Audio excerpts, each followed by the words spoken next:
Maintenant, place aux études. Youhou! Ok, maintenant on reprend les bonnes habitudes. Étudier, se coucher tôt, aller en cours, faire ses devoirs. Ok, c'est pas ce qu'il y a de mieux. Si vous voulez éviter la situation qu'on vient de voir et que j'ai déjà vécue vraiment, suivez ces 10 petits conseils que je vais vous donner et je pense que ça pourrait éviter. Premier conseil, faites des fiches.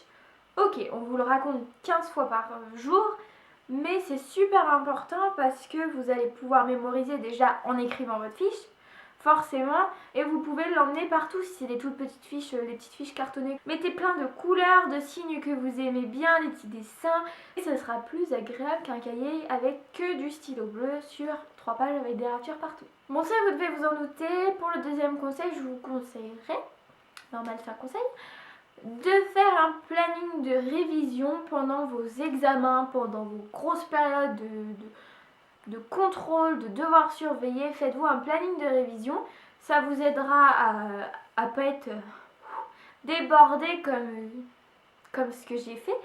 Et voilà, ça vous aidera. Bah évidemment, votre planning, si vous en faites un, il faut le suivre. Mon troisième conseil, ça serait de vous avancer. Si un soir vous rentrez chez vous, vous vous rendez compte que vous n'avez rien à faire, ce qui est assez miraculeux, faites vos devoirs pour dans 2 jours. Avancez-vous comme ça, si vous avez plein de devoirs pour une soirée et que vous en avez déjà fait un peu, vous aurez un peu plus de soirée pour vous et on mettra ça de côté très rapidement. Pour les gros devoirs, prenez-vous-y à l'avance, c'est un peu logique, tout le monde vous le dit. Ok, bon, peut-être pas 15 jours avant, mais au moins 2-3 jours avant, histoire de pouvoir assimiler et la veille réviser bien, et puis ça sera plus simple. Le cinquième conseil que je vais vous donner va vous paraître très bizarre et vous allez vous dire « Oula, celle-là elle est pas normale ». Donc je vais vous dire de vous entraîner. Par exemple, si en cours de maths vous n'avez pas réussi l'exercice qui était à faire pour aujourd'hui, le soir, refaites-le chez vous, vous ouvrez votre livre, vous le faites et vous voyez si vous avez un peu mieux compris ou pas. Ça vous fera un entraînement de plus et des fois ça fait pas de mal. Le prochain conseil, ce serait de faire vos devoirs.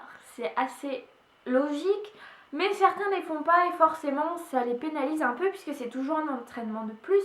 Plus on va vous donner des exercices à faire, mieux ce sera, comme ça vous serez prêt pour le jour du contrôle, ou pas si vous n'avez pas compris. C'est vrai que c'est assez compliqué à organiser, mon prochain conseil, mais je vous conseillerais d'avoir au moins une journée par semaine où vous n'ouvrez pas vos cahiers, où vous ne faites pas de devoirs, où vous ne touchez rien en ce qui concerne l'école.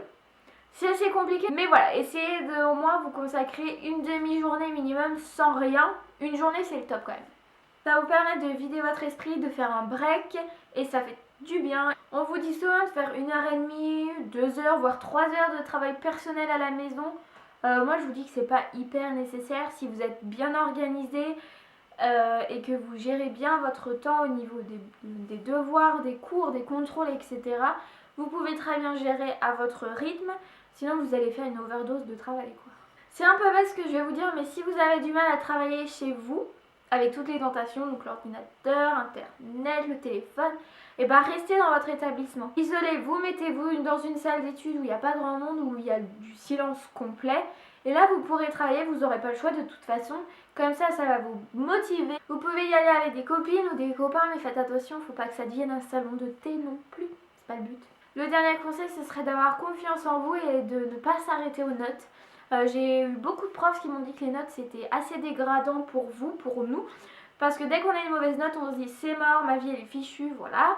Alors que non, c'est pas parce que vous en ratez un qu'au bac ou à l'examen ou au prochain contrôle, vous allez pas l'avoir. Vous pouvez avoir 5 de moyenne toute l'année, par exemple en maths, et avoir une très bonne note à l'examen. Moi c'est ce que j'ai fait, j'avais pas 5 de moyenne, mais j'avais une très mauvaise moyenne en maths toute l'année en terminale, et au bac j'ai eu une très bonne moyenne.